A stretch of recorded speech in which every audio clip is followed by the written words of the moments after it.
Happy Friday. I'm Trisha Dellis, the Acting Superintendent for Carmel Unified, and we are doing our weekly messages to you to keep you apprised as to how we're moving forward in these uncertain times in our district. And so this Friday's message is regarding reopening in the fall. I think that is most likely the biggest question on people's minds right now. What does that look like? And believe me, we've been grappling with it every day as we meet district and site administrators to have these conversations about what this plan or that plan might bring. And so part of our conversations is that we have to take into account all the different guidelines that we are required to follow when we bring students back to school in the fall. So I would say that you need to know that we are listening to the governor. We're listening to the state and county health departments as they give us direction.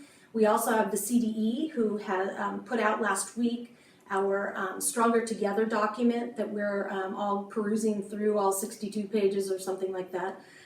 We also have our weekly superintendent's meetings that I attend, and our county health department, Dr. Moreno, attends those meetings as well. So he's giving us direction as far as all of the different guidelines and structures that we have to put in place.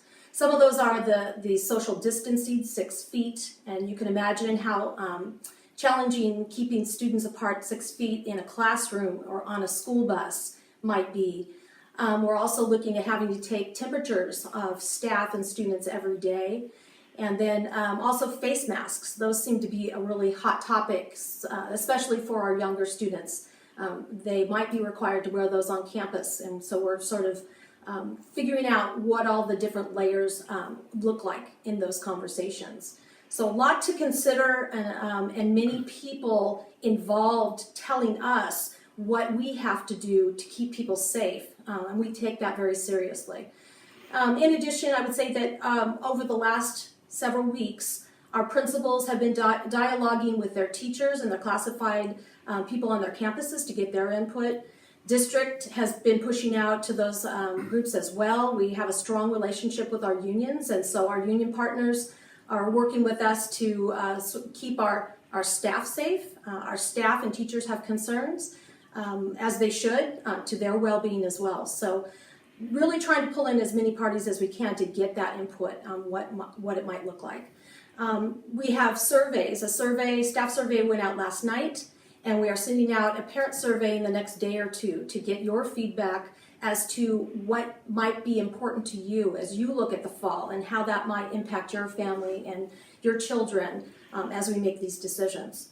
Ultimately, the board, our school board, will need to make a decision to approve the plans that we bring to them at the July 22nd board meeting. And so there are a few weeks between now and then for people to engage and dialogue with us and let us know what your big concerns are about your family and your children. With that, I'm going to wrap it up. You know my email address. Please shoot me an email if you'd like a direct phone call. I am calling people directly and requesting their input that way as well.